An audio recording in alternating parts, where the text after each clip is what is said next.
evening. It is Thursday, March 13, 2025. I'd like to welcome you to the meeting of the South Brunswick Board of Education and to call the meeting to order. Please stand for the Pledge of Allegiance. I pledge allegiance to the flag of the United States of America and to the republic for which it stands, one nation, under God, indivisible, with liberty and justice for all.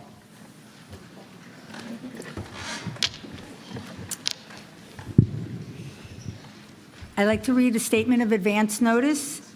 The New Jersey Open Public Meeting Act, NJSA 10-4-6, also known as the Sunshine Law, was enacted to ensure the right of the public to have advance notice of and to attend the meetings of public bodies at which any business affecting the interest is discussed or acted upon.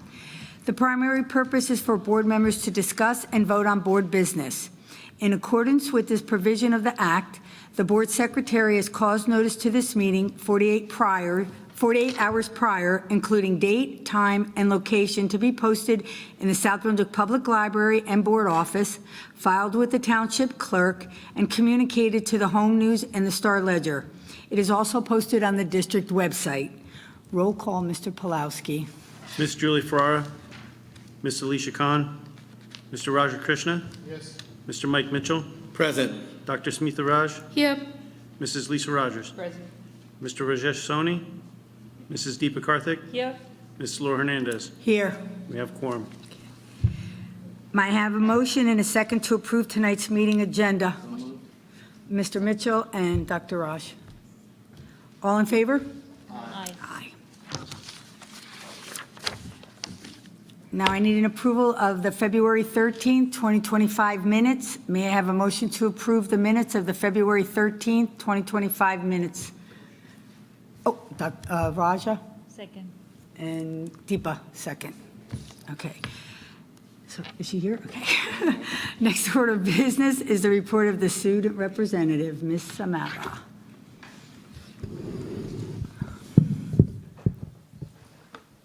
Good evening, everyone.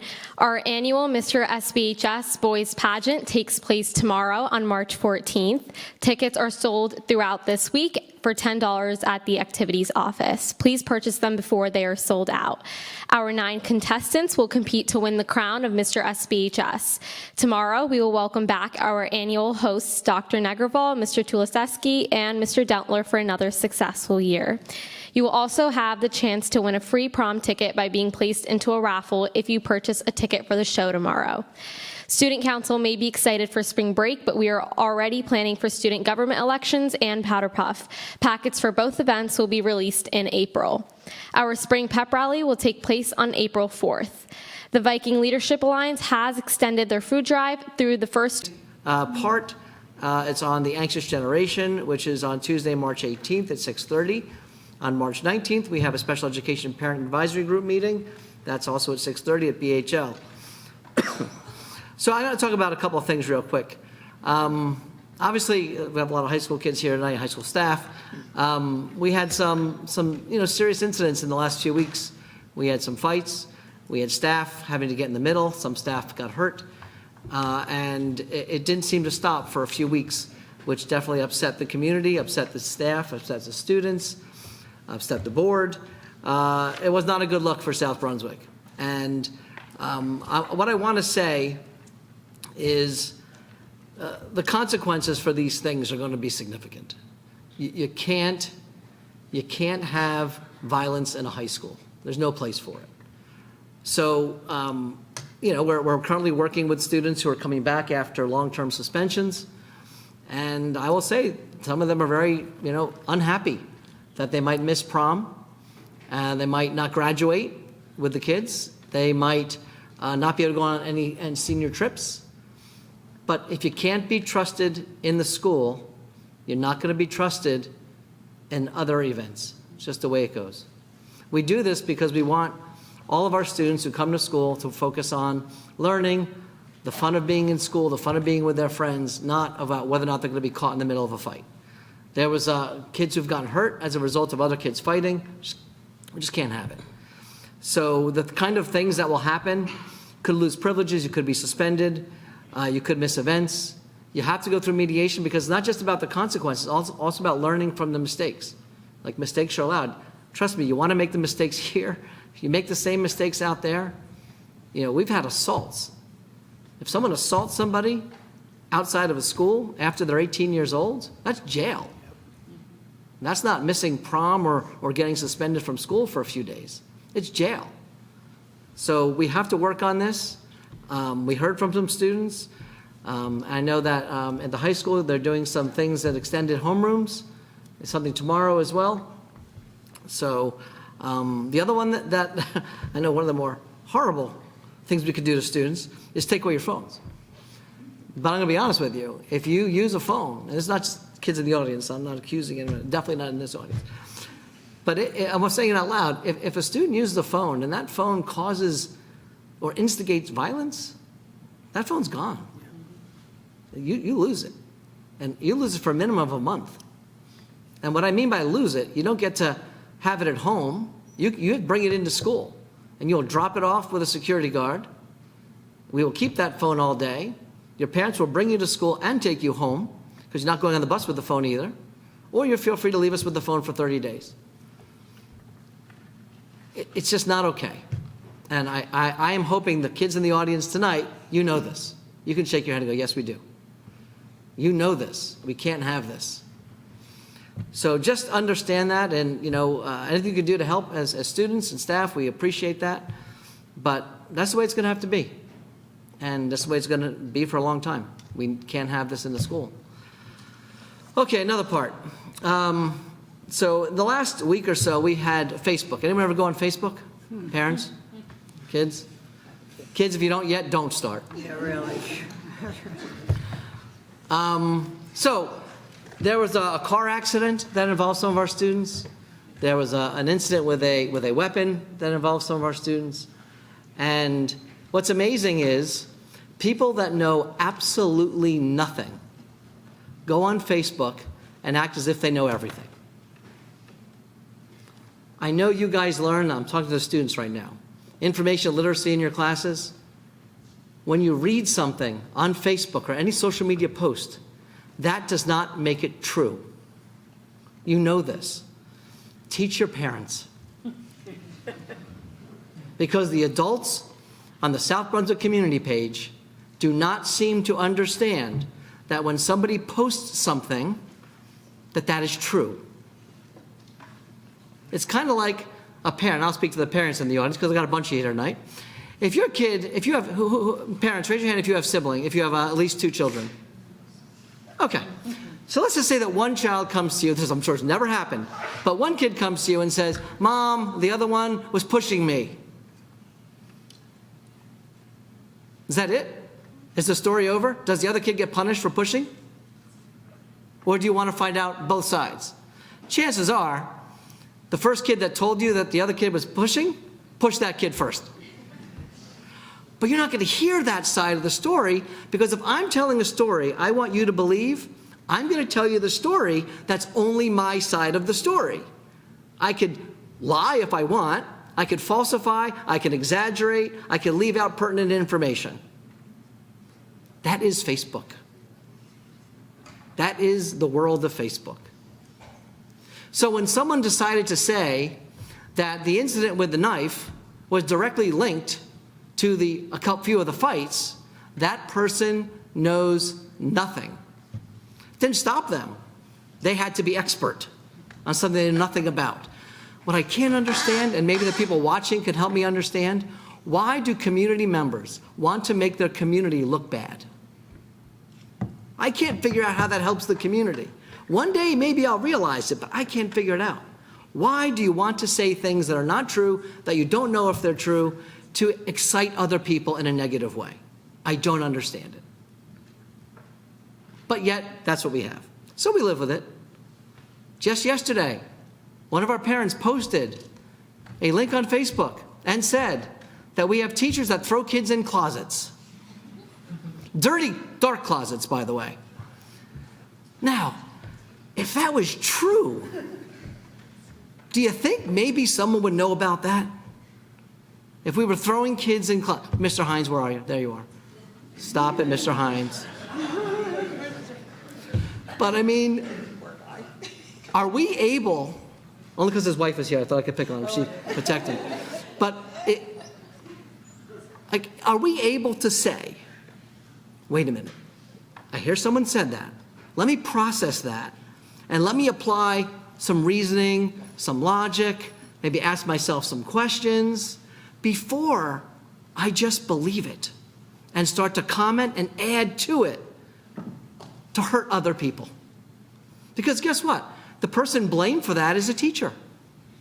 Never happened. Of course we don't throw kids in closets. But a teacher is now out there feeling really horrible that that's out there. But that person didn't care. But not only that person didn't care, the rest of the people who decided to comment on that and make it worse didn't care. That's what's got to stop. So we hope this generation, now back to the kids, you have to be the generation that doesn't continue that. Please use what you know about information. It's not true just because it's written. You know that about textbooks. It's perspective. But when someone posts on Facebook or any social media account and gives their version of a story, please remember there's another version of the story. Or the story is false altogether. You never know. Please. That's my request. It's my request to the whole community. Please just remember that. You can't just do, well, you can. I mean, you're allowed. It's not a crime. You can say these things on Facebook and any other social media site. Hopefully, I'm going to thank our teachers who are teaching information literacy, who are holding kids accountable to remembering that they have a responsibility to themselves to do the legwork to determine if what I'm seeing or reading really is what's right. Opinion, fact, and just falsehoods. The problem is we live in a world right now where there's a lot of that going around on all sides of the aisle. That's the way we are right now. But let's not contribute. With that said, congratulations for being here tonight. I will turn it over to much more funner things. Is funner a word? Funner? Funner? We can make it one. Mr. DeBarry, funner's not a word? No funner. Huh? More fun next. More fun So next. much fun So next. much more fun. I This want, is- Turn it back over to you. this is going to be awesome. I want to thank everybody for showing up tonight. This is For awesome. tonight's audit presentation. Yeah, Yeah, it's on the No. agenda. that's what you got. Second. Yeah. Let's change the order. Okay, we're going to change the order. Yeah. He wants to change the order. Change the order. Wow. Here's the reason. Oh, you guys Here's- lose, you're no, I'm gonna losing tell you why. out. I could have all of you watch an audit presentation, or I could care about all of you. I'm choosing to care.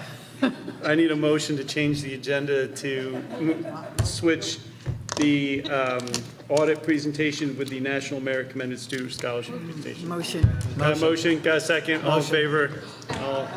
You're welcome. Sorry. You are welcome. Okay, then back to me. So now it is funner stuff. Funner. I'm going to call up the principal of the high school, Mr. Peter Varela.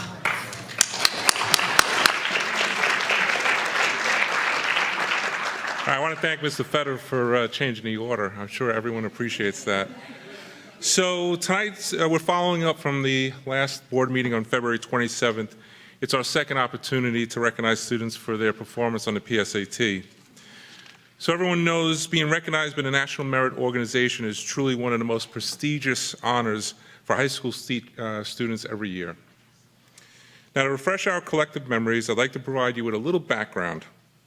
Every year, the National Merit Scholarship Corporation recognizes the 50,000 members of each graduating class with the highest PSAT scores as either semifinalists or commended students. We are fortunate to have 46 commended students to honor this year, and tonight we'll be recognizing all of them along with their teachers. In keeping with our practice, we invited our students to honor educators who have had an impact on their lives. Each student was asked to write a short personal note thanking a staff member. Tonight, each teacher will receive a framed letter. In addition, our board president, Ms. Laura Hernandez, will present all honorees with a certificate of accomplishment. Board President Hernandez, please join me at the podium.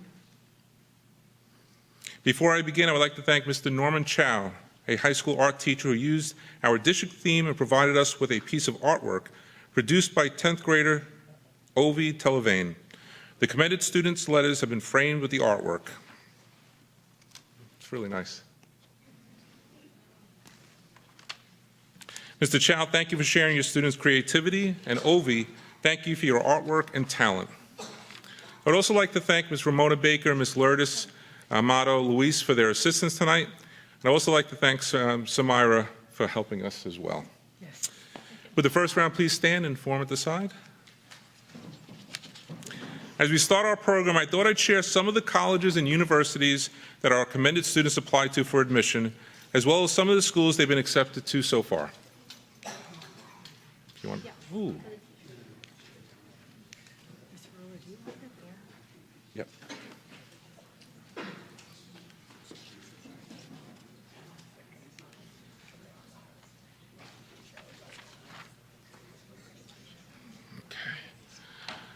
All right, our first three honorees could not be with us tonight, but I'd like to recognize them. Our first recognition would have been for Farhana Ashik.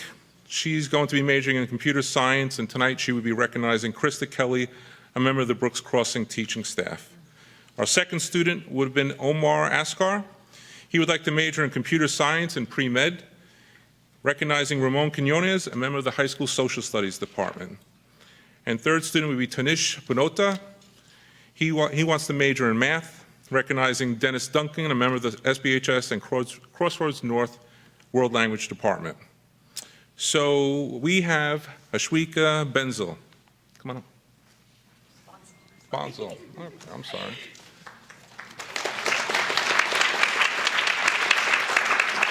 She would like to major in finance, and tonight she's recognizing Ellie Nichols, a member of the high school math department. Come on up. You guys also get a certificate. You can go sit down. Congratulations. Yeah. Our next honoree tonight is Sonvi Chobal.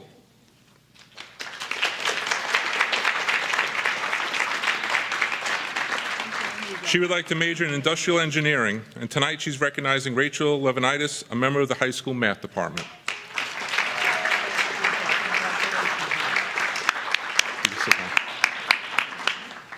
Our next honoree is Rakshana Devala.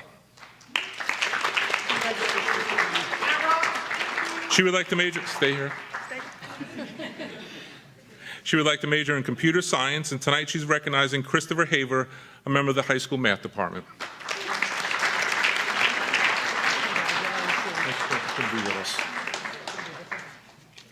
The next individual could not be with us tonight, but I'd like to recognize Shlok Ganguly.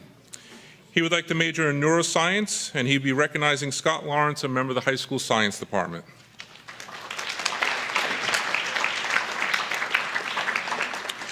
Our next honoree is Shaunak Ghosh.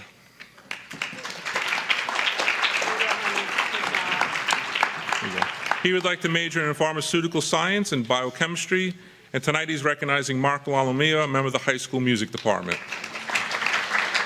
Here you go. Thank you. Congratulations. Our next honoree tonight is Chi Ray Su. She would like to major in political science, and unfortunately, tonight Dr. Justin Negraval could not make it, but he's a member of the high school social studies department.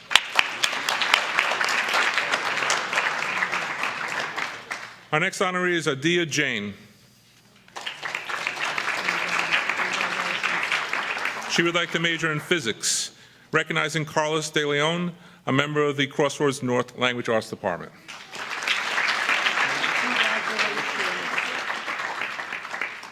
Our next honoree is Irino Joel.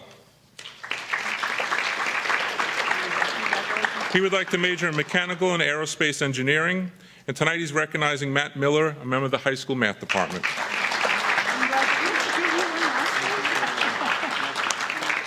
Our next honoree is Pranavi Kaki.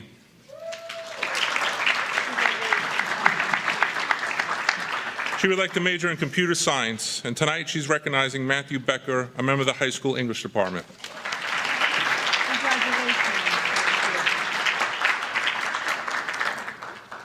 Our next honoree is Siddharth Kandekar. I don't believe he could make it tonight. He would like to major in aeronautical engineering, and he would be recognizing Erica DeWitt, a member of the high school technology department.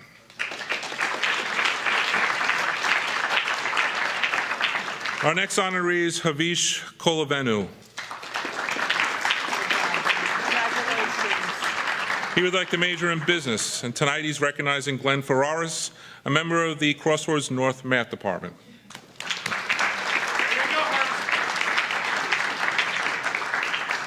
Our next honoree is Satvik Kumbam. He would like to major in engineering. He's recognizing Kyle Brancato, a member of the high school English department.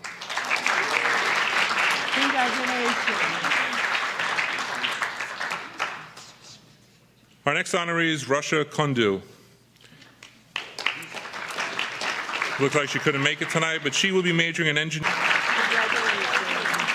She would like to major in chemistry and the classics, recognizing Peter Honig, a member of the high school English department.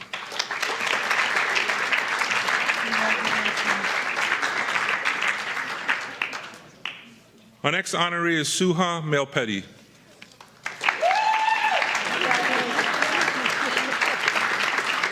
She would like to major in computer science, and tonight she's recognizing Dr. Roberto DeBarry, a member of the high school science department.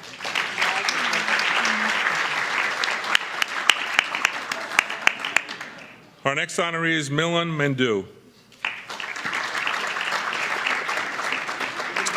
He would like to major in biology with a pre-med track, recognizing Andre Hala, a member of the high school English department, who cannot be with us tonight. We would be recognizing Ms. Ariane Dowd, a member of the high school world language department.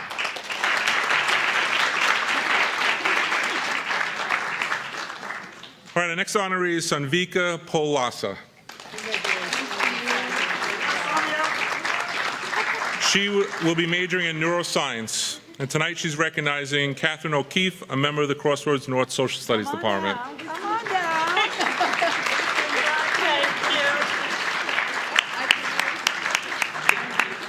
Our next honoree is Aditya Prabhu.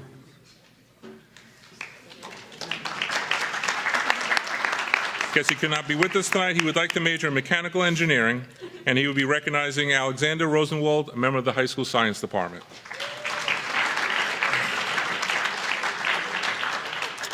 Our next honoree is Kunal Purohit.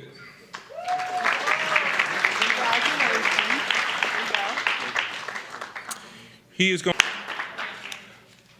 Our next honoree is Mohammed Sadiq. He would like to major in computer science, and tonight he's recognizing Ryan Fisher, a member of the high school social studies department.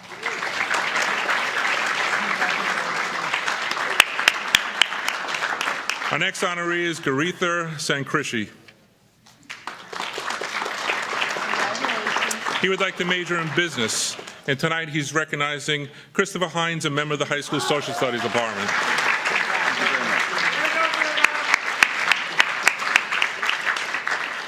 Our next honoree is Garv Sen. He would like to major in marketing and data analytics, recognizing Alexandria Robles, a member of the high school math department. In biotechnology, and he would be recognizing Crystal Burnett, a member of the high school science department.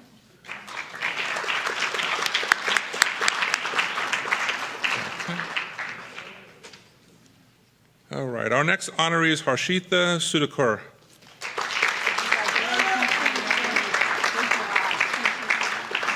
She would like to major in computer science, and tonight she would be recognizing Ms. Samantha Saldana Kuncharam, a member of the high school social studies department. Good job.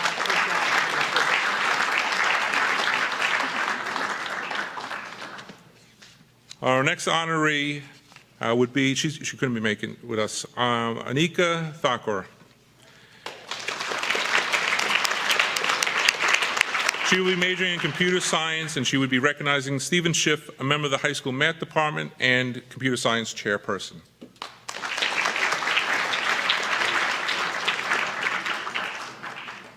Our next honoree is Karthik Thalam. He would like to major in biomedical engineering, and he would be recognizing Robert Masterton, a member of the Crossroads North Math Department.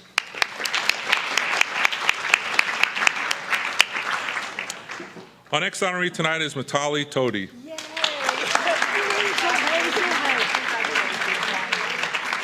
She would like to major in astrophysics, and tonight she's recognizing Mr. Jeffrey Tulashevsky, a member of the high school science department.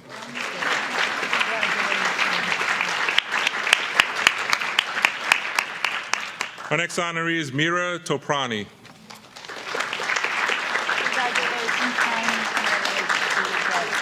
She would like to major in mathematics, and tonight she would be recognizing, and she is recognizing, Mr. Gordon Barnes, a member of the high school math department.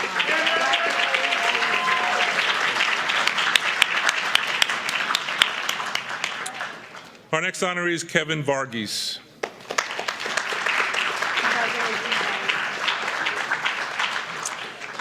He would like to major in computer engineering, and tonight he's recognizing Shamila Shisti, a member of the high school science department.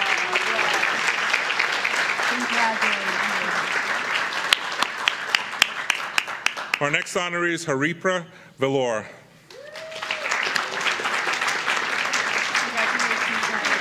Harpriya will be majoring in mechanical engineering, and tonight she's recognizing Bailey McLavish, a member of the high school special education department. Here you go.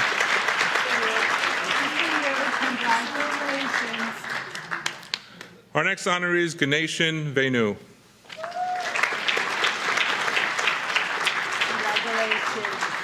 He would like to major in computer science, and tonight he's recognizing Robert Saldino, a member of the Crossroads North Science Department.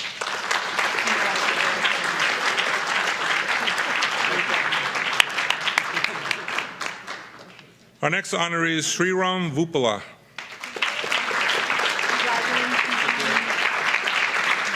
He would like to major in computer science, and tonight he's recognizing Mr. Stephen Trainer, a member of the high school math department.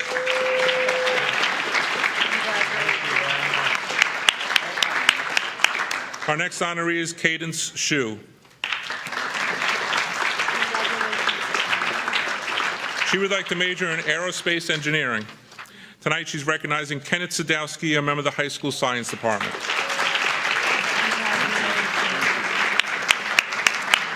And our final National Merit Commended student is Rob Yin. He would like to major in chemical engineering, and tonight he's recognizing Zachary Neiman, a member of the high school social studies department.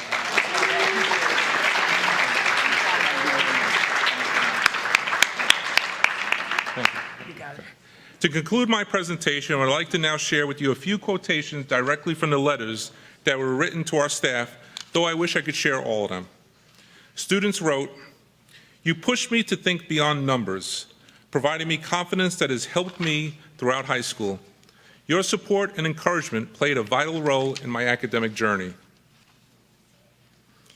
You challenged me to step out of my comfort zone and take on unfamiliar paths that, albeit extremely difficult at times, shaped me into the learner I am today.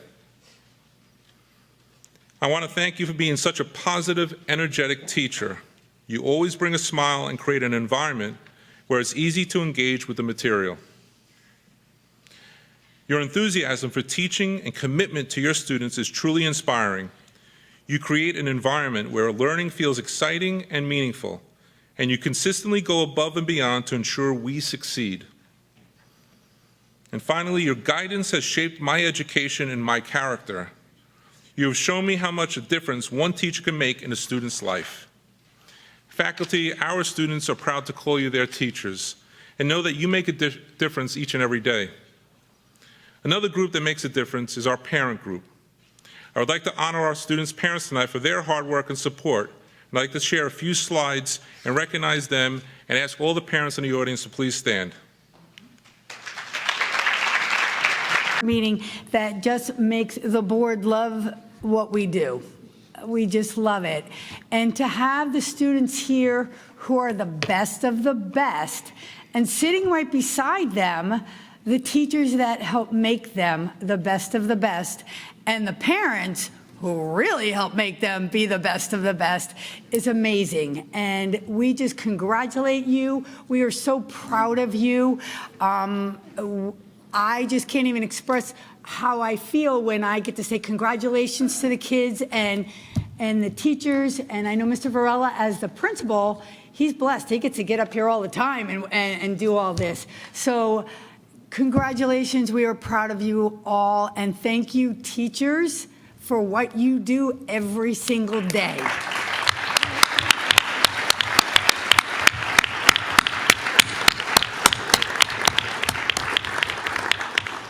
We're going to take a 5-minute recess because even though the audit is amazing, we're going to allow you, if you want to stay, you are very welcome to stay. If not, you are very welcome to leave.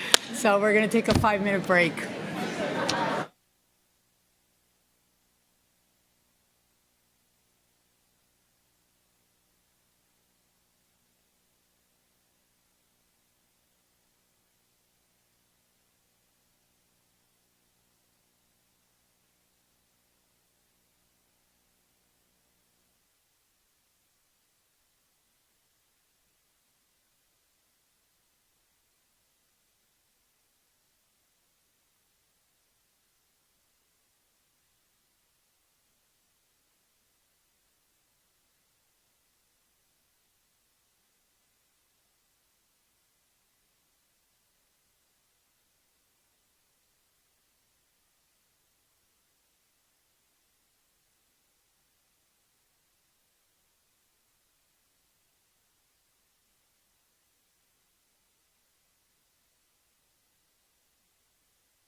No, I just come back.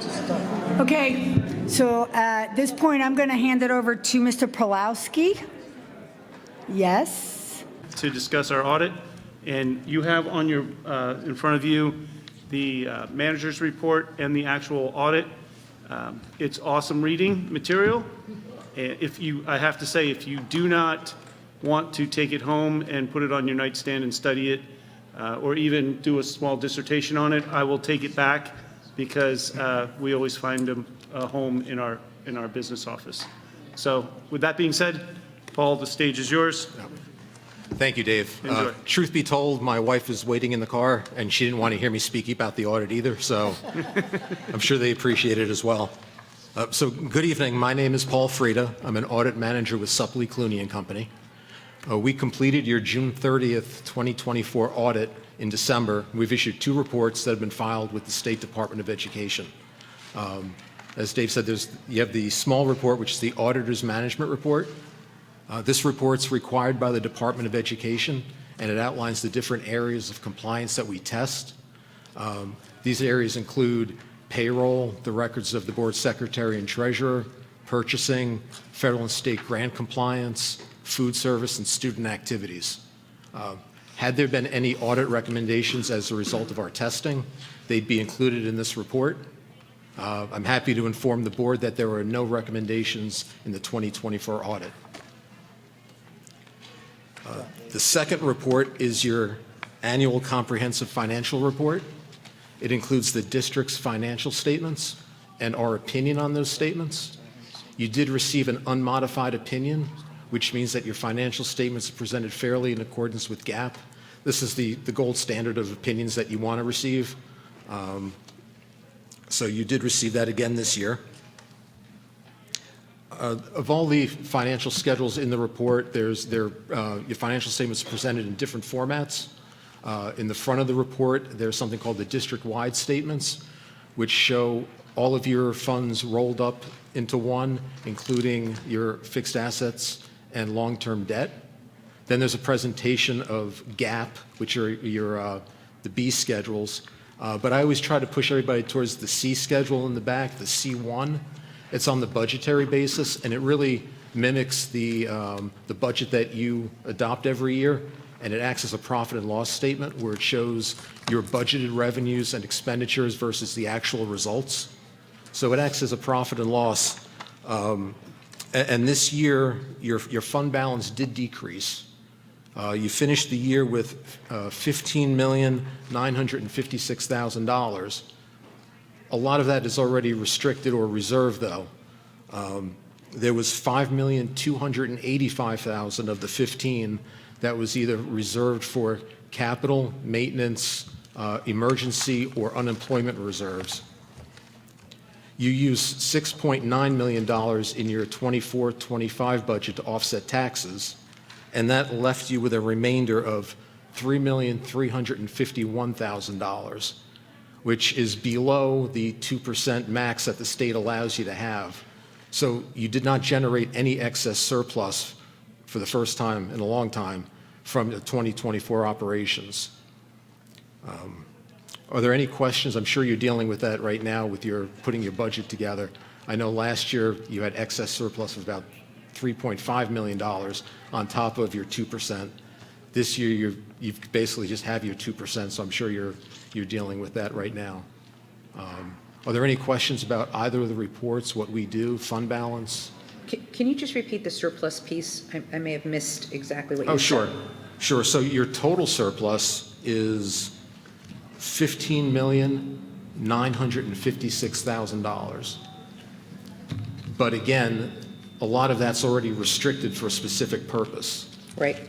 All right, so approximately $5.3 million is used for various reserves, again, for capital, maintenance, or unemployment. And then there was almost $6.3 million that was used in last year's budget, or the budget that you're in right now. That's where I'm lost, and I apologize. I see the 15.9.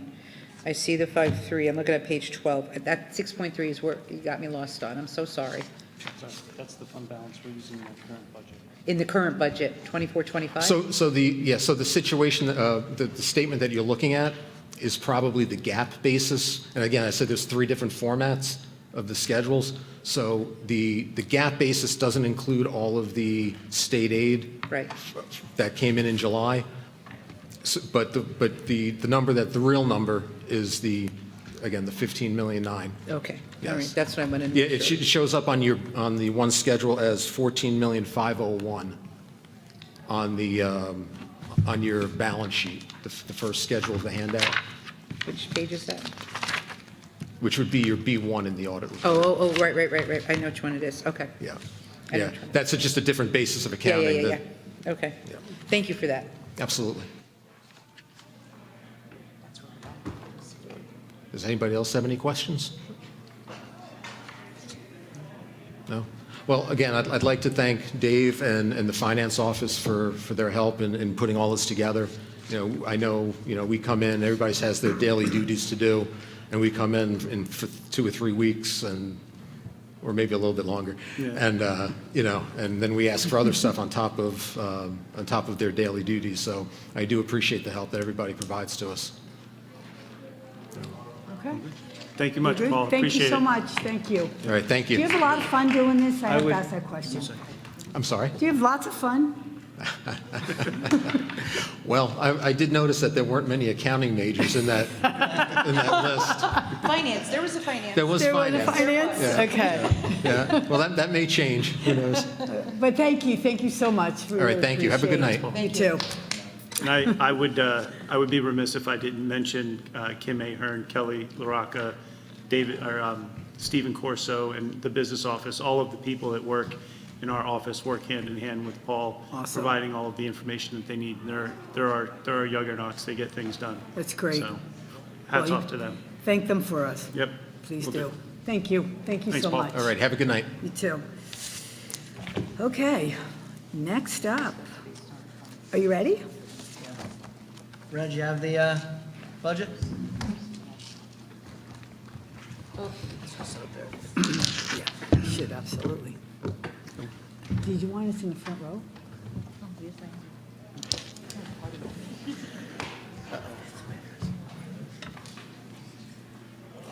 Last time you wore it.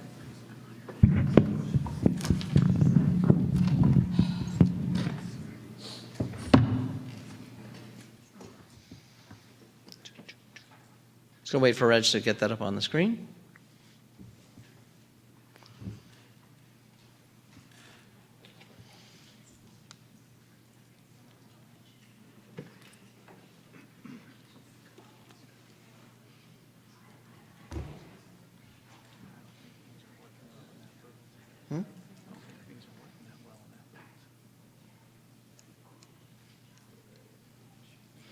All right, folks. So this is a preliminary budget hearing, which means we are presenting to you a budget that means nothing.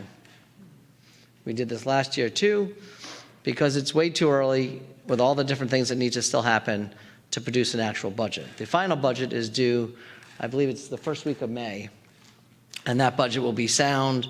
You'll have all the bells and whistles to it. We want to go over a few important features today and kind of tell you where we stand right now. So the first is state aid, our lovely state aid. This year, the state made a rule that you cannot lose more than 3% of your state aid.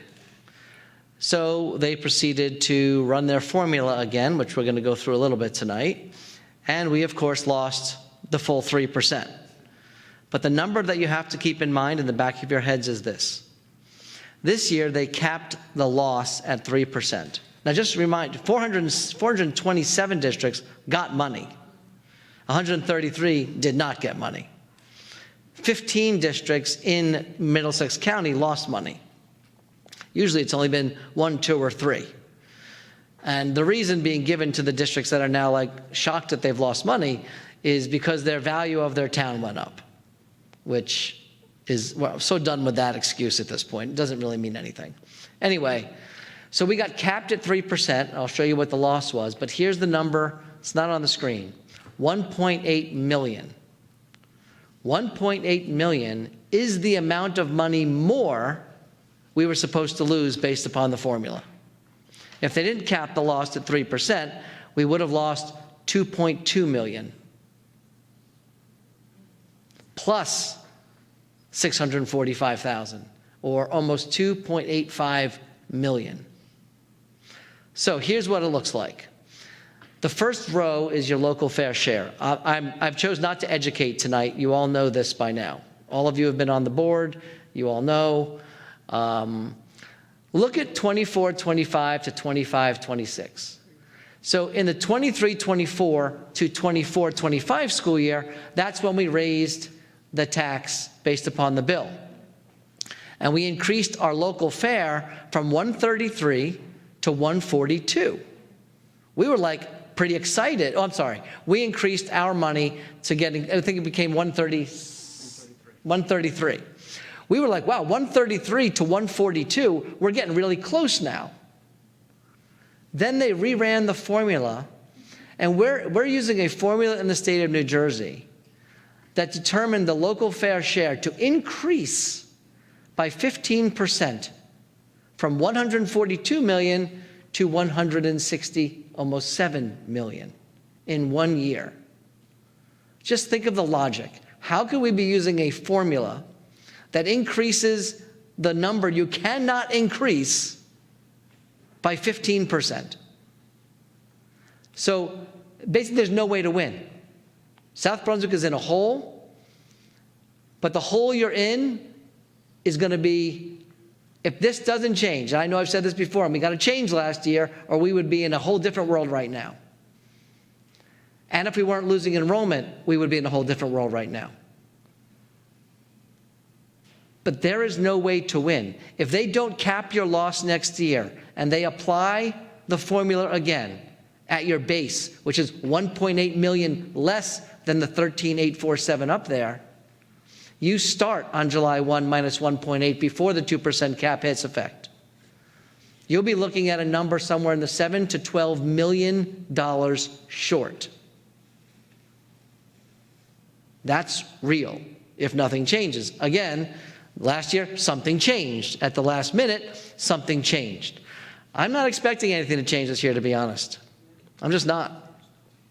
I have no more hope in the state's plan for schools. So we'll see. Anyway, the numbers that matter are the red. Our state aid was cut, as we told you, by 3%, which was $427,000. But also, last year, if you remember, we got 45% back of the 1.4 million cut, which was about 645,000. They're also not giving us that. So the $1,075,000 was in this current budget is no longer in next year's budget. So we start minus $1,075,000, and then we go from there. That's the reality. So the tax levy cap, we're going to do a little education here, and Dave put this together. So our current budget, overall operating budget, is $157 million. The tax levy, which is the only amount we're allowed to tax above, is $132,000. That's today. That's right now, this year, 24-25. So with a 2% cap increase, that means we're allowed to raise the taxes by $2.6 million. Okay? So let's look and see how the district spends its money. We spend 57% of our total budget, that's the operating budget, not the tax levy side, on salaries. We spend 18% on benefits, energy, transportation, tuition, supplies, buildings and grounds, and such, okay? There's other stuff, right, like other miscellaneous, but we just want to show you some of the bigger funds for right now. When you look at this number, now what you do is you take each of those numbers and you multiply them by the increase. So we look at 57% of 157 is 89 million. That is the cost of our staffing. It's our salaries. We have to multiply that by 3.5% for next year. That's 3.1 million. Remember, 2.6 million is your cap. So first category, we're already in the hole. Next category, benefits. The 11.5% increase that we have is below the national and the state average significantly. But that's still a ton of money. So even staying better than average doesn't matter. I'm going to show you a breakout of some of those numbers. Now we're at 6.4 million. We're already in the hole. Even if we go above the 2%, you're still in the hole. Because you're allowed to go, we're going to show you what a waiver looks like in benefit land. Energy costs, 11%. You all can look at your own energy at home and know 11% is low. The reason it's only 11% is because all of our energy is not electricity. If it was, that would be 17%, like everybody else in the state, or 20%, whatever it is. This is just the reality of every single school district in the state of New Jersey. Transportation, 5% is incredibly low, but it's still what it is. Supplies, 5% is reasonable, but like luckily we don't buy a ton of eggs. If we had to have a lot of egg supplies, it'd be worse. Buildings and grounds, which is facilities and all of that, up a minus 6% again, reasonable. Anyway, to roll over this budget, you need $8.2 million. That's not even including everything. But let's go with 8.2 for a minute.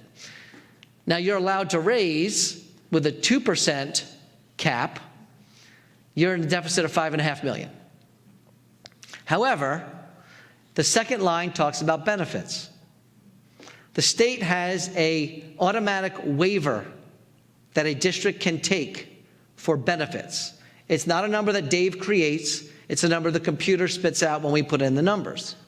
That number allows us to move to 3.5%, which would be still only put us at a minus 3.5 million as we go into next year. Now, minus 3.5 million sounds pretty bad, but last year we were looking at almost 7 million. So 3.5 million and enrollment reduction is why we're afloat. Or we'd be other districts that you can hear, look around the news, selling buildings. I'm not saying you're never going to be selling buildings, but today you don't have to. This is our reality, and I want to give you a chance at this point if you have any questions, before I go on. Does anyone need any explanations? I'm not doing a 30-slide presentation tonight, just getting to the guts of it. Anybody have anything? All right. So the next, I want to just give you a quick overview of health insurance. Remember, I showed you a very large number. GLP-1s. Anyone know what GLP-1s are that is not in the Finance Committee? That is the drugs such as Ozempic. That doesn't say that we spend 1.1 million. This slide shows what it increased year over year. It's just year-over increase on prescription? 1.1 million, not on prescription, just on GLP-1s. What exactly is GLP-1? Ozempic's, Wegovy, Wazo? No, Humira is different. It's the drugs that help with weight loss, help with diabetes. Okay, that's not really for, probably for chronic conditions, not really. Well, here's what we are not able to do. But I couldn't tell you the medical side. No, are they covered under insurance? Oh, okay. Yeah, that's under insurance. Oh, yeah. Okay. So insurance in the country is somewhere between 20 and 30% increase. Insurance in the state health benefits plan is 29% increase. Insurance for just RX, which is pharmacy, in the SHIF, the largest SHIF in the state, is 25% just for pharmacy. So the country's being hit with these new medications. So we have a $1.1 million increase. Anti-inflammatory, that's the Humiras. And I try to use the ones you can see on TV. You always see Humira on TV. That's the biggest one of the anti-inflammatory, our base expense. And that's over $500,000 increase, not total cost, increase. Then we look at our procedures. We get a breakdown of all the different types of procedures we have. The increase in the cost of the procedures, not how many procedures we have. Just if you look at someone who had, let's say, a neurological procedure last year, had the same neurological procedure the next year, it was about an 11% increase in the cost for the procedure. Not what South Brunswick does, just anyone who takes the procedure. The total cost for that was an increase of 1.8 million. Now, this is not the total. We do have some wins also. So our total was an increase of 3.2 million.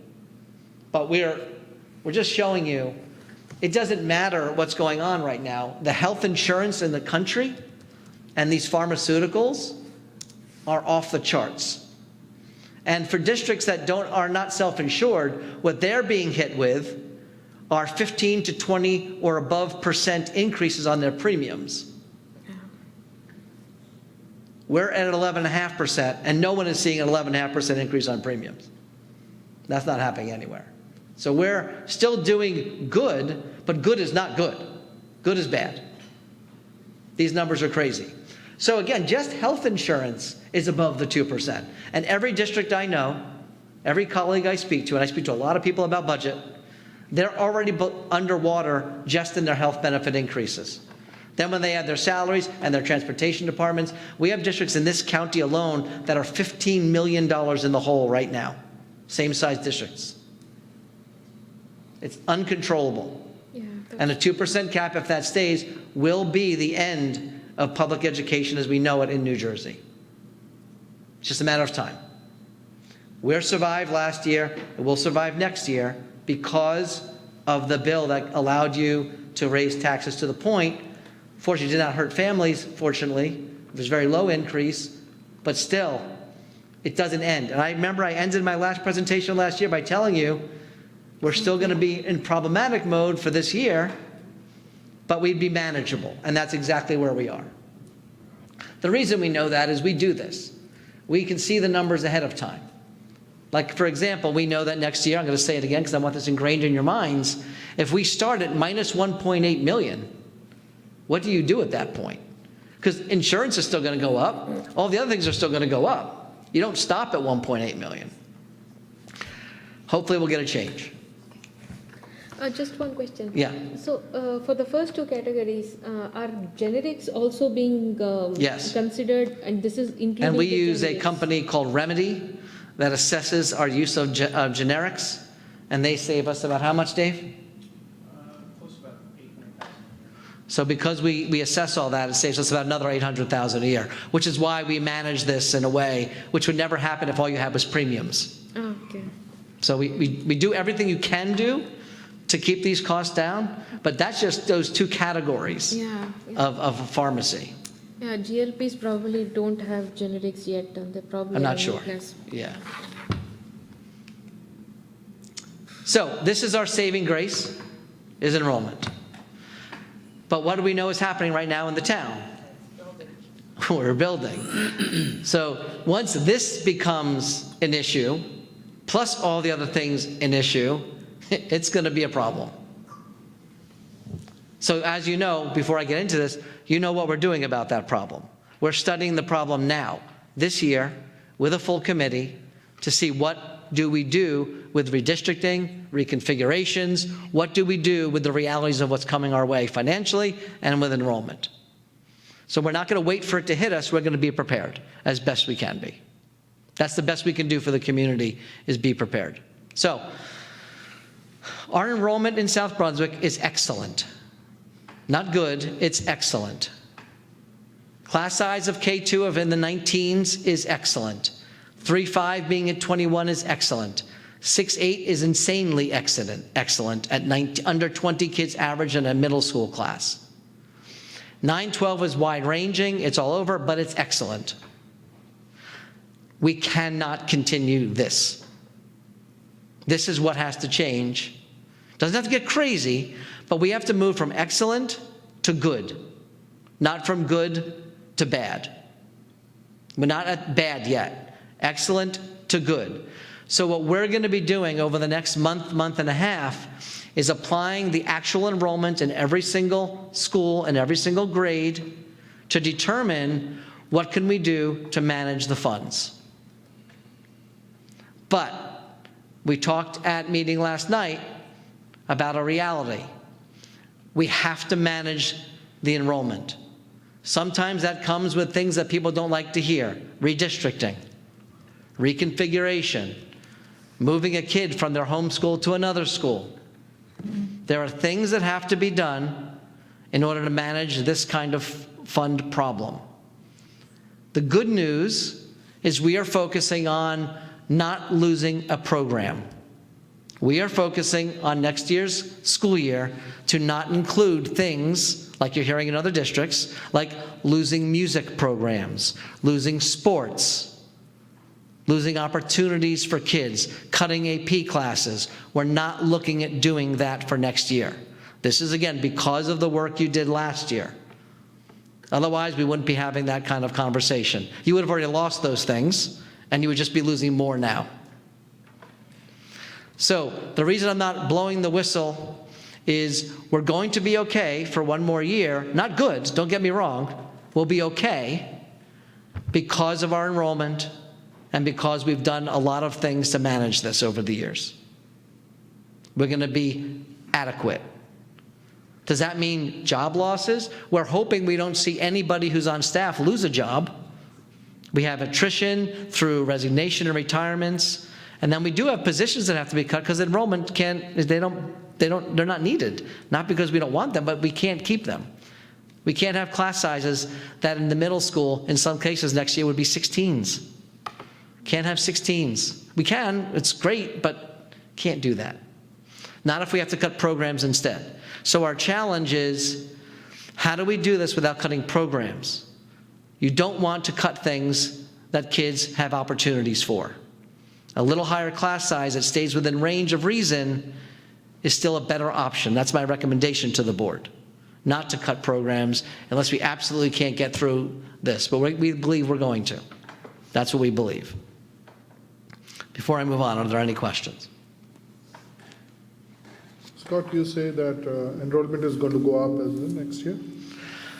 What we know is we have the building. We know that at some point, those buildings become alive. Next year, we expect during the 25-26 school year, we expect about 800 homes to be finished and occupied. Those 800 homes will start producing students. In the first year, they won't produce zillions of students, but it will start next year, and then the years after that will get exponentially quicker and more, because you'll have 800 next year. The year after that, you might have 1,600. But then the original homes that right now are producing only, I think, under 40 kids, I think 40 kids. The 200 homes behind 4 Executive Drive are producing 40 students. Those 200 homes every year will produce more students. That's the way people buy houses.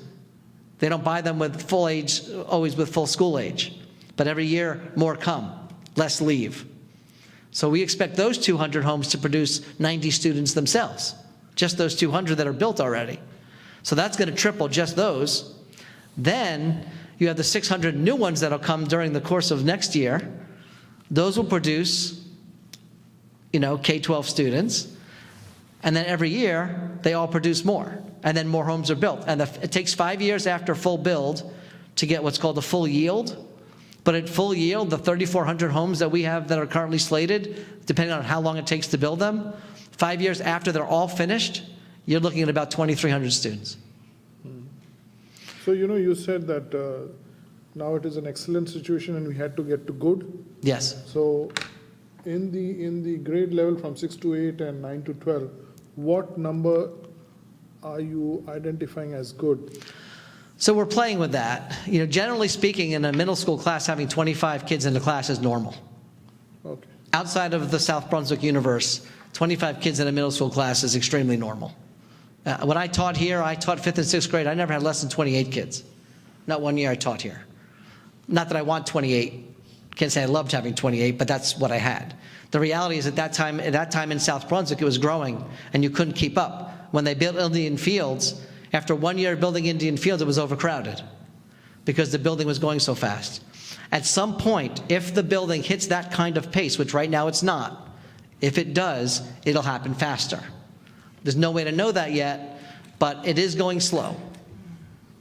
So the final part of the question, so if that moves in that direction, is it going to impact the instruction for the kids? So if you think about it, if you have 20 in a class or 25, will it impact instruction? Of course. More impacts instruction. The question we have to ask is, will it impact instruction to a point that is problematic? Because that would be cutting programs through increased class size. So you're looking for the happy medium. You're looking to see what the standards say. You're looking to be reasonable. We're not looking, there are class sizes in the state right now that people have 30 in elementary schools.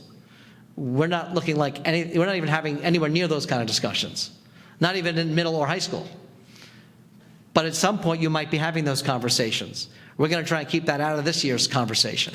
Okay. And just be from excellent, which is 19, to good, which in my opinion, I don't think everyone will agree with me, 23 to 25 is good for a middle school.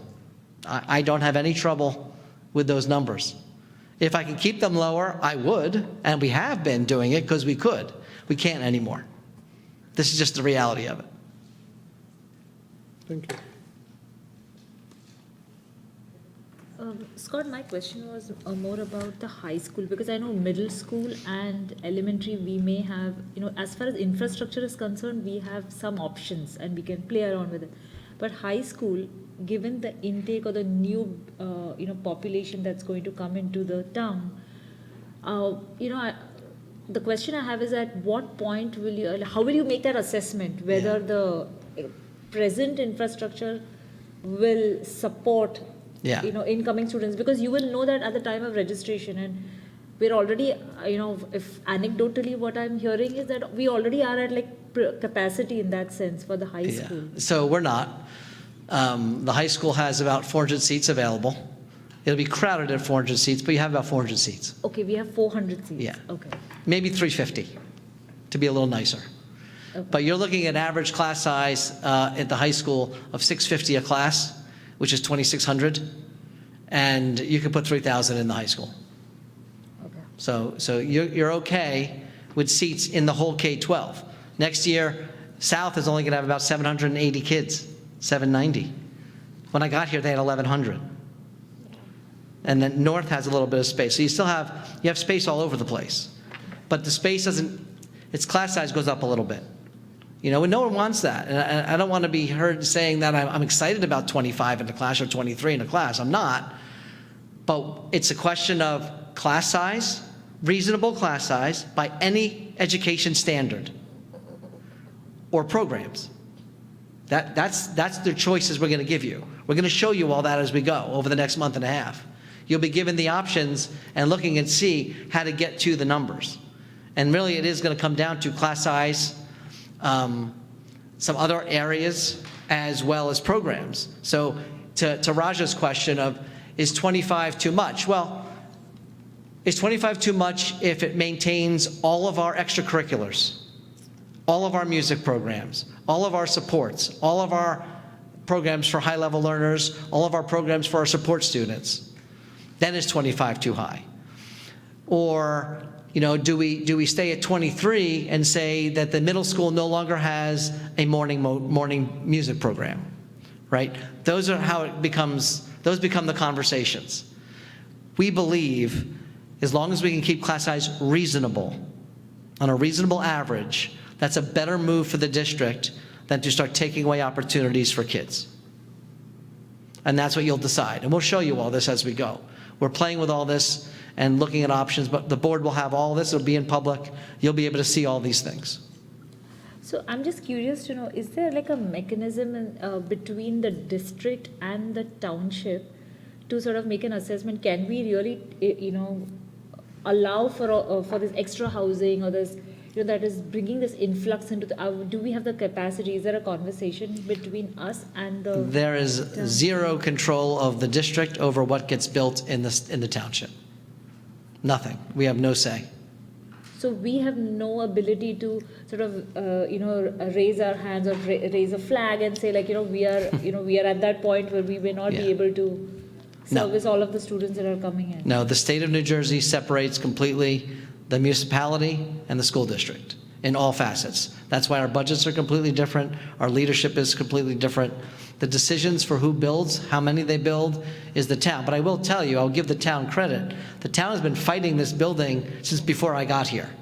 It's not the township of South Brunswick that is making this happen. It is the state law and the state mandates. They've been fighting legal battles. I can't imagine how many millions of dollars they've spent to avoid this issue for this reason.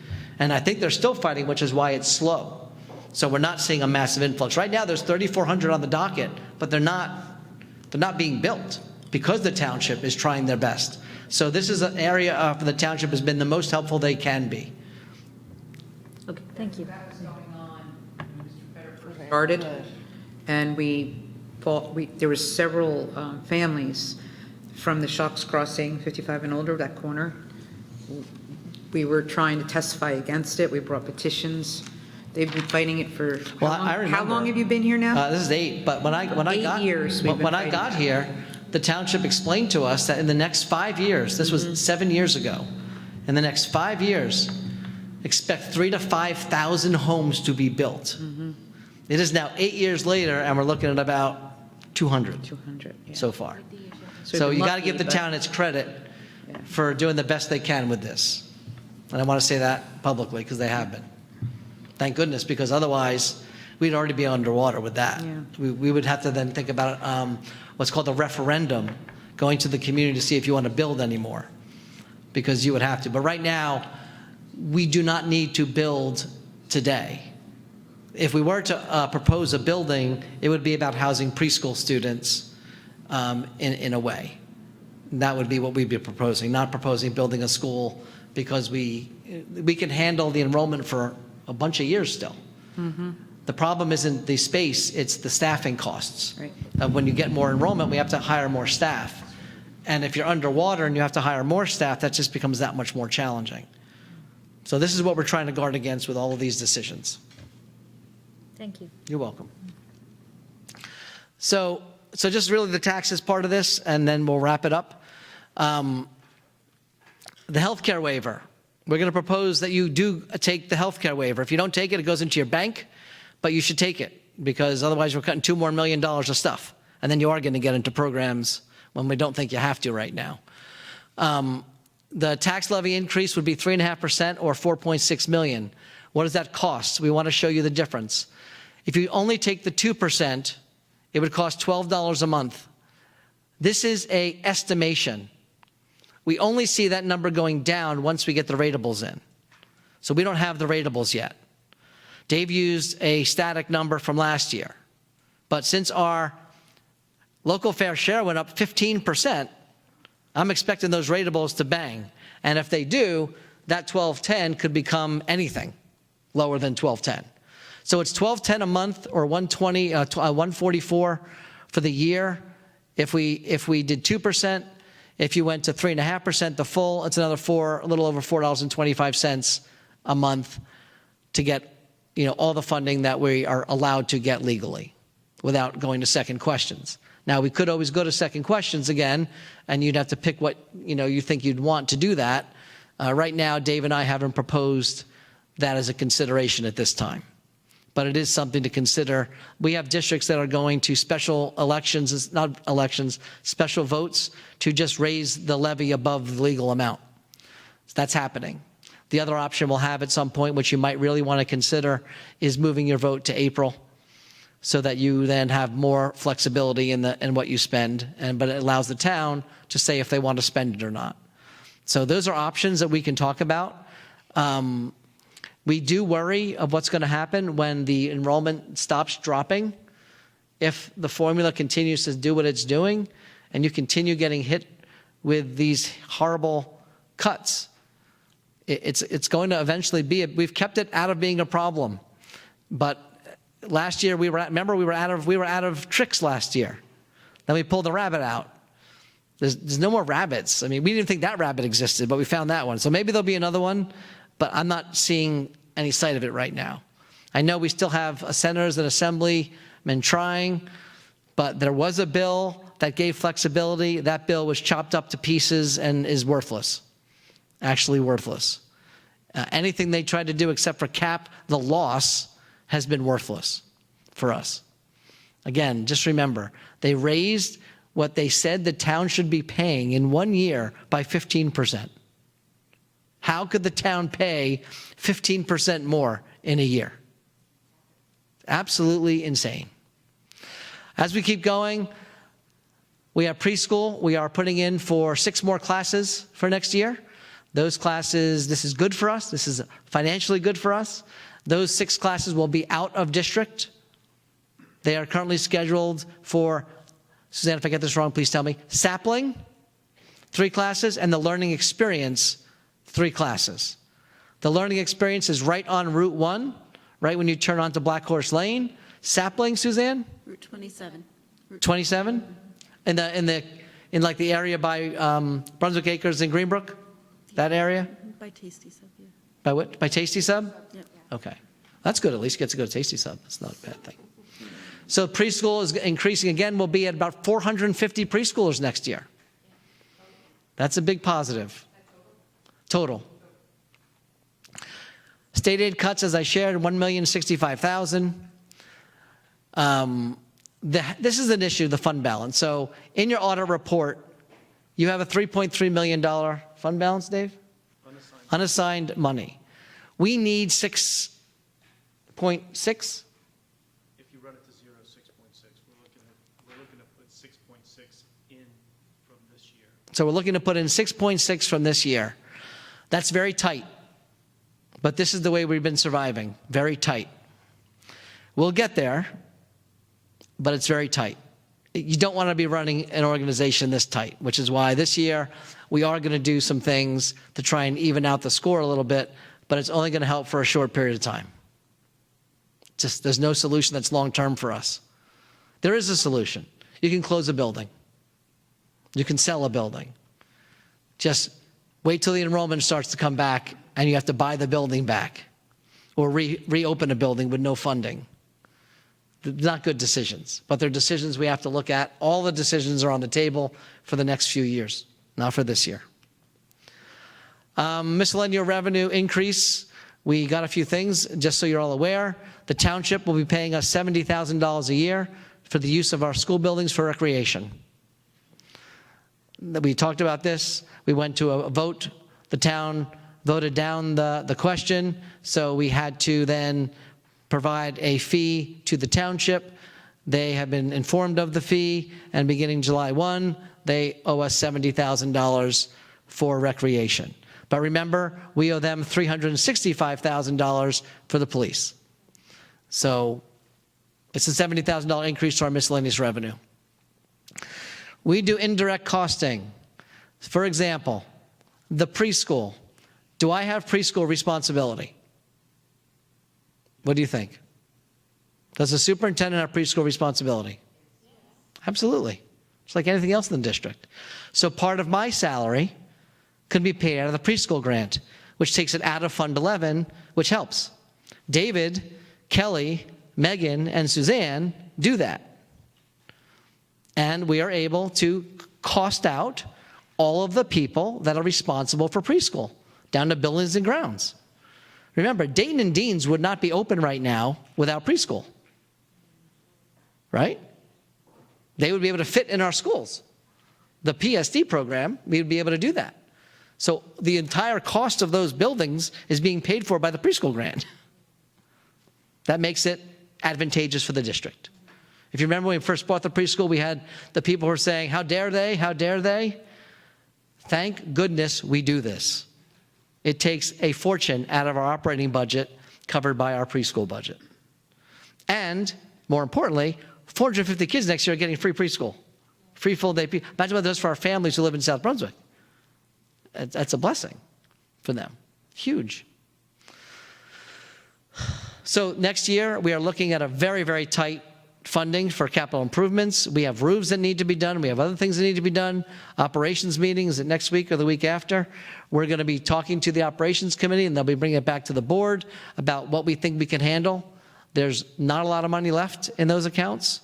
And you know, just from owning a house, if you have a leak in the roof, eventually the leak gets bigger, and at some point it starts to cause damage, and you have to make a decision to patch the roof or replace the roof. We've been patching and patching and patching. We have to try to see if we can do any replacements on some of our roof problems. The tentative budget, remember, you're being asked to approve is not the budget. We can change every single thing in that budget between now and May, and we will be changing a ton. David does whatever he does behind the screens. I don't know, I don't ask him. He makes it so it says what it says needs to say, but we're not fooling anybody. We did this last year too. We're not pretending. Right now, we are not prepared to be done with the budget yet. We need more time, and we're taking more time. That's what we're asking you to approve tonight. Last of our piece of information here is federal funding. We are currently moving forward with the existing federal funding that we have. I cannot tell you with any level of certainty if we will have all the funding, more funding, or less funding. Absolutely no way to know. We're hearing all kinds of things, but until there's any reality to them, I'm not going to start doing exactly what I said before the show started, doing what other people do on Facebook. I'm not doing it. I do not know the answer. I'm not going to pretend I know the answer. We're going forward. By May, maybe we'll know some more about federal funding, but as of right now, we're just going forward with what we have. I will say, if we lose any significant amounts of federal funding, which includes payments left for this year by the federal government, as well as our funding for next year in title grants and IDEA, then all bets are off with what that would mean. I'd have to see how much is hit and then what goes at that point. That might not happen until the summer. which is unfortunate because we'll have already struck the budget by then. But that's where we are. And that is all we have for you tonight, except for there's one more slide. Reggie, can you flick it so there's one more slide?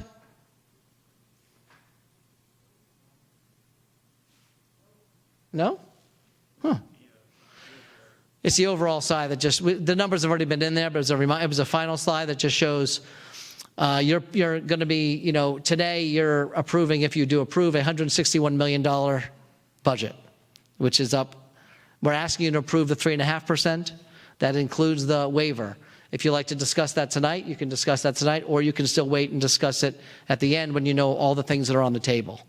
You can still make those decisions all the way up until May. Okay? I miss anything? You got it. Any final questions? No stabilization aid. Stabilization aid this year is 0. Yeah, or minus 645,000. That's up today, remember, though. This is up today. Like I said, going too crazy today, you know, we got money, it's very difficult. They're putting us in a very tough position. But we're going to do the best we can for the community and the kids. You had a question? Never mind. Thank you. All right, folks. Thank you. Oh, good, thank you.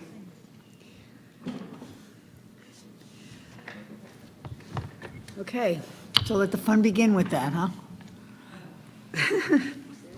And here we go. And here it goes. Okay, well, on a little lighter note, let's go to our board committees. First up, policy. Ms. Khan, anything for us? No updates at this time. We have not met. Finance, Ms. Rogers. Yep, thank you, Madam Chair. So the two committee members of the three, myself and Ms. Khan, were present at the Finance Committee, which was held this past Tuesday. Also present were Ms. Malloy White, Dr. Mammon, Mr. Fetter, Mr. Pawlowski, and Ms. Hernandez. And basically all I have to say is ditto. We went through exactly what Mr. Fetter went through, so the committee had an opportunity to ask pretty detailed questions, which is why you really didn't hear anything from us. But it was a very good discussion. It was a hearty discussion, and there we have it. Thank Okay. you. I'm sure you're going to be speaking a lot in the next couple months on this. Mr. Krishna, operations? We're going to have an operations meeting in next week or 2 weeks. Okay, I don't have any updates at this time. okay, thank you. Dr. Raj, education? Education Committee met on March 4th virtually, and present were Ms. Karthik, Ms. Ferreira, Mrs. Hernandez, Mr. Morales, Mrs. Susan Blackburn, Dr. Mammon, and we discussed quite a bunch of topics, and something exciting to report is that we will be having 2 new career academies going forward at the high school. One will be a teacher's academy and another will be trade. We've been discussing that for quite a while, so that has come to fruition now, and I'm excited to report that. And there is also Mr. Morales was in attendance, and he shared with us information about the special education parent advisory group. Moving forward, we are looking to have an appointed BOE liaison attend these meetings. There was also a conversation on teaching national anthem in elementary schools. For now, because it is not required to be taught as per the standards, it's off the table. But the choir and a bunch of select group of kids do learn patriotic songs. And the other topic we discussed was the other topic that was discussed was option 2 law change to align better with the NJ law. And detailed minutes will be uploaded very soon to the portal. And this is my report. Great. Did we hear back from Dr. Mammon about the standards? On the minutes. So I do have a question for Dr. Mammon. Sorry. So we did talk about the national anthem being part of the elementary curriculum, and you were going to check to see if we could do it. We kind of knew it wasn't mandated, otherwise we'd be doing it already. So I thought we were checking to see if we could do it. Yeah. That's correct, right? That is correct. Okay, so it wasn't that, so we haven't answered that yet, am I correct? No, not exactly. Okay. Next meeting? Next meeting. Okay, good. Just wanted to make sure I understood. Thank you so much. Okay. I did it wrong then. Okay, any liaison reports? Anybody have anything on liaison I- report? Oh, Ms. Deepa. On February 28th, the high school had the Temptation musical show, cultural and musical show. It was wonderful. It was lively and colorful and full of art and creativity, and I was very happy to attend it. It was from 6:30 in the evening to I think 9 or so, and I don't know how I lost track of the number of performances that were there, but I had a wonderful opportunity to see our kids performing, and they had a lot of fun. And I must commend the advisors as well as all of the teachers and the custodians who were there to run it smoothly, and there was a lot of presence in terms of order and arrangement, and there was security. So I really commend all of the adults who were there helping the kids with their I think it's called the Temptation Cultural Club or something like that, but the name really just escapes me right now, but I had a wonderful time attending that event. I wish more of us could go, but I know Mike was supposed to attend, but last minute he was unable to. So next year I hope more of us will attend that Sounds event. like fun. Sounds like fun. Okay, no more liaison. Anybody else? Okay. Old business? None at this time. New business? None at this time. Okay, now we're at the public comments, and this is for any topic since we kind of combined two into one.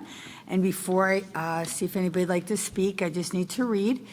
The Board of Education recognizes the value of public comment on educational issues and the importance of allowing members of the public to express themselves on school matters of community interest.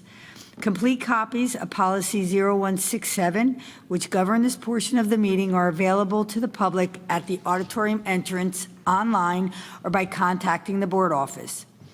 To permit the fair and orderly expression of comments, we ask that the participants be recognized by the presiding officer and preface comments by announcing his or her name, place of residence, and group affiliation if appropriate, and by completing the sign-in sheet that's at the podium.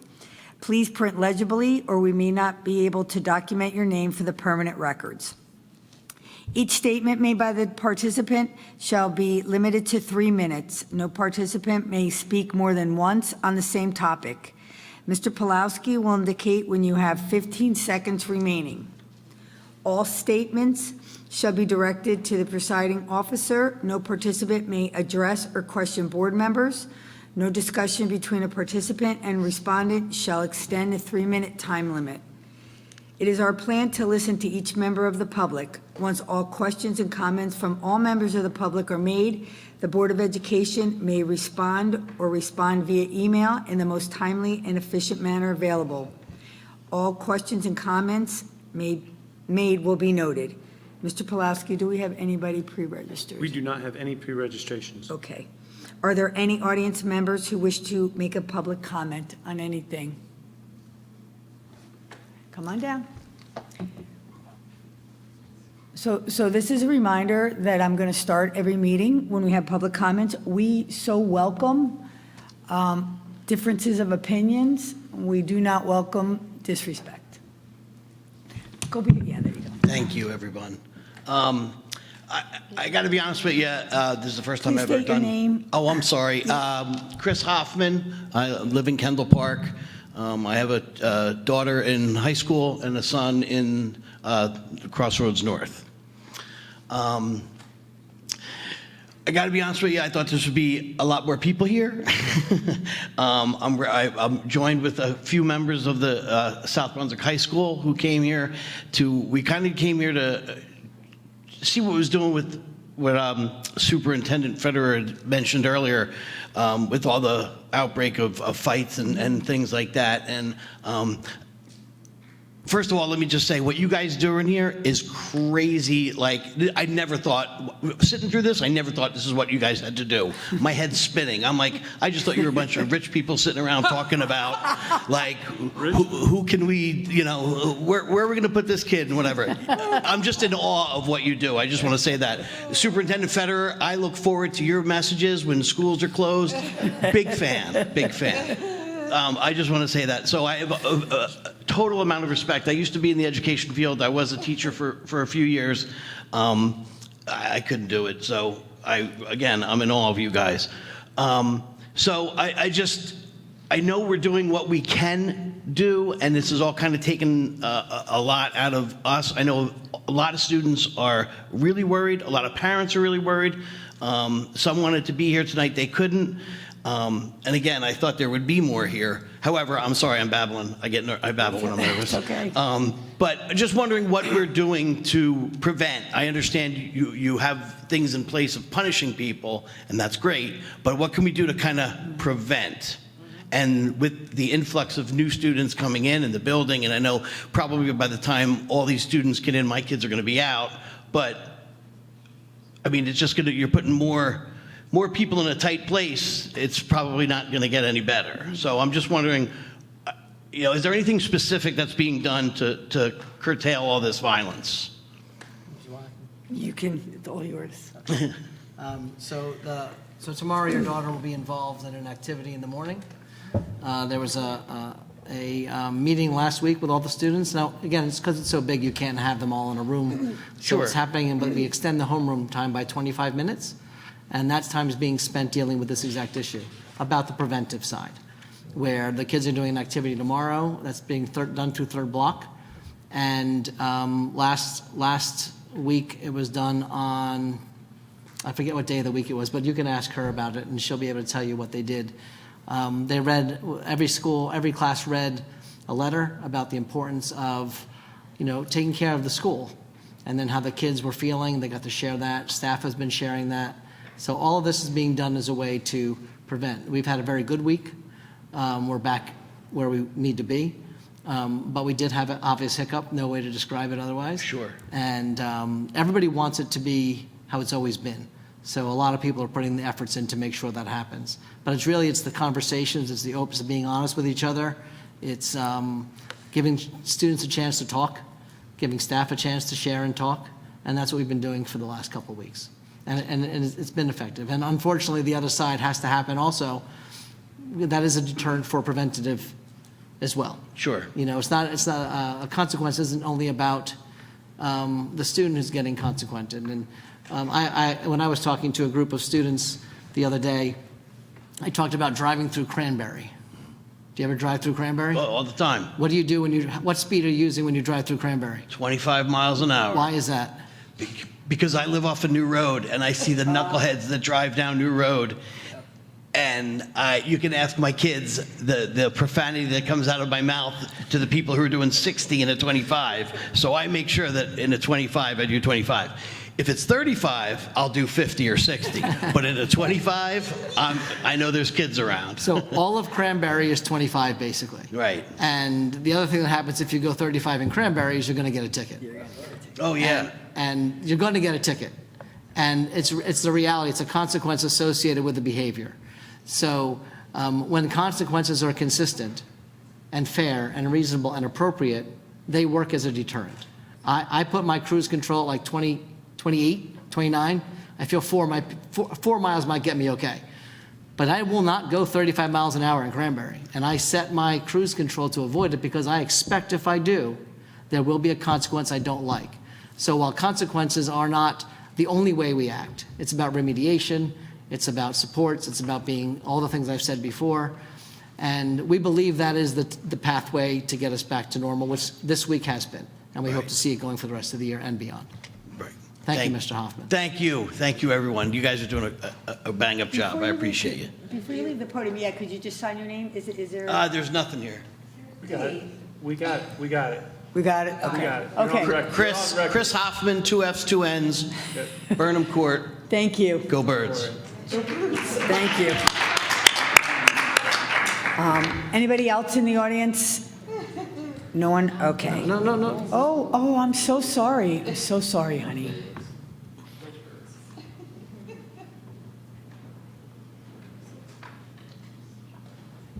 Hi, I'm Bhaskar. I'm a sophomore at the high school, and the first question I have is about like the health insurance issues. And one of the things that Mr. Feder talked about was the prices of like Ozempic, and with the new administration and their ideas of like putting tariffs on several countries.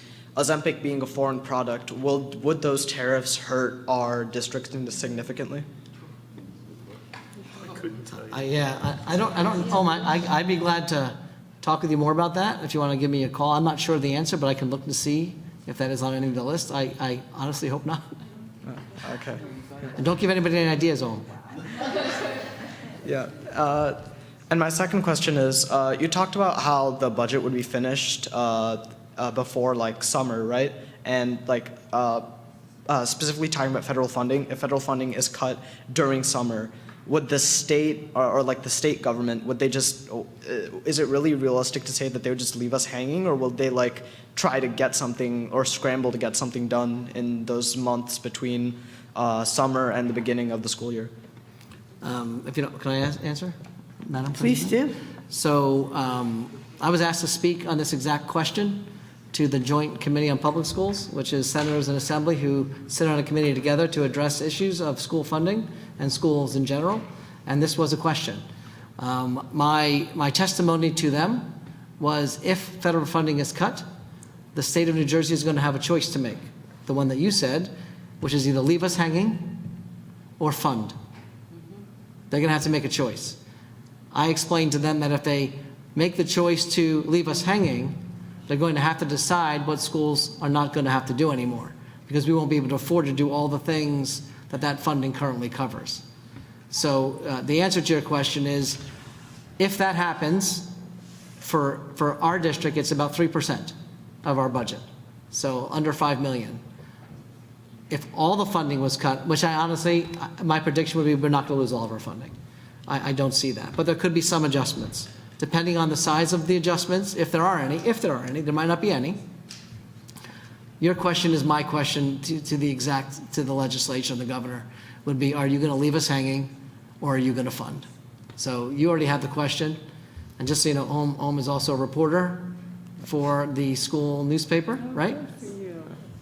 And knows this stuff, as you can tell. Yes. Go ahead, Om, if you have other ones. Yeah, thank you. Good, thank you. Those are the two questions I really had. Thank you so much. Thank you. Nice job. Thank you, hon. Anybody else in the audience? All right.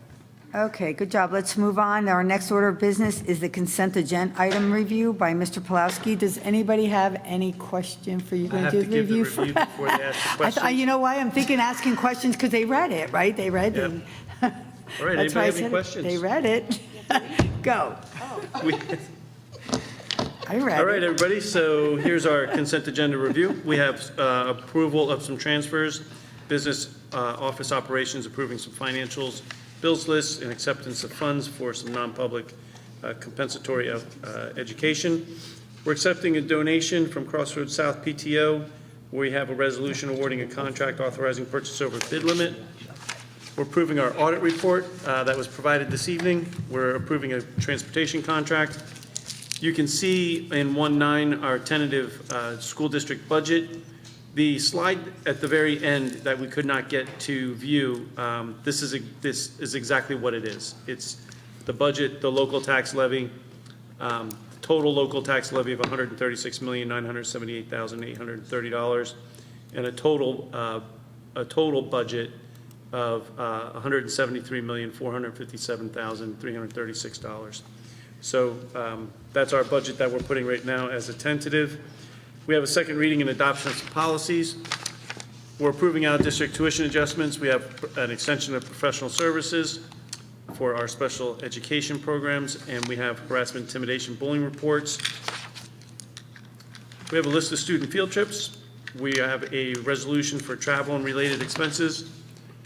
We have a sidebar agreement with the SBEA, two of them it looks like. And then we have a final was added, 119, at the very last minute. We have a approval of our preschool education aid, the actual budget program that we have put together. That amount, that 8.2 million, is an amount that we're using for this year's preschool education aid. So that's a wonderful number. And again, the impacts of that program have been absolutely astronomical for the district. And that's your consent agenda. Okay, now, does anybody have any questions for Mr. Pulowski on this? All right. I just want to congratulate the district on both the cricket club and the flag football. I think that's phenomenal that we recognize multiple groups in our district, and I commend the district on doing that. Thank you. Okay, may I have a motion? Raja, second. Mr. Mitchell. Roll call, Mr. Pulowski. Raj and Mitchell. Let's go. Miss Alicia Khan. Yes. Mr. Rajakrishna. Yes. Mr. Mike Mitchell. Yes. Dr. Smitha Raj. Yes. Mrs. Lisa Rogers. Yes? Mrs. Deepa Karthik. Yes. Ms. Laura Hernandez. Yes. Motion carries. Okay. Yes, please. So we had originally planned to go into executive session tonight to talk about student matters. However, I would like to suggest that we forego this and we move this to a 6:15, which affects the Education Committee meeting next meeting. However, we are asking for a guest to be here. He's unable to be here tonight. He would be at our meeting at 6:15 next meeting, which is March 27th. Ed Committee, I would ask that you try to make that meeting on a different night on Zoom, so we don't lose the month. And if that would be okay, David, I'm not sure what you need to do with agenda-wise, but if that's, I just got pointed of ordered. You did. You need to make a motion. to Yeah, amend- so I was gonna say, what do you let's need to roll. Yeah, I got you. You ready? Okay, go. Let's make a motion. I can need a motion to amend an agenda that's already been approved. So I get a motion. Ms. Rogers? Second. Mr. Mitchell? Motion. All in favor? Aye.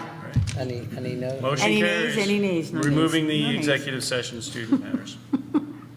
Any abstentions? I'm covering everything. Now you go to adjourn. Okay, and now, please note that the next scheduled Board of Education meeting is set for Thursday, March 27th, 2025 at 7 o'clock, right here, be square. And Can I get a motion to adjourn? Would you like to make a motion to adjourn? No, just you have to. Oh, motion to, I was going to, I was just picking. You were going to hit that. I saw I you. was not, I was preparing. We are sorry for this behavior here. We apologize. Can I have a motion to adjourn? Move. Ms. Khan, second. Move. Dr. Raj, motion to adjourn, carry, all in favor? Aye. Good night, South Brunswick. There are none. Oh, any nays? Getting out of here. Any abstentions? Too bad. If Good your night, nays South stay. Brunswick. By yourself.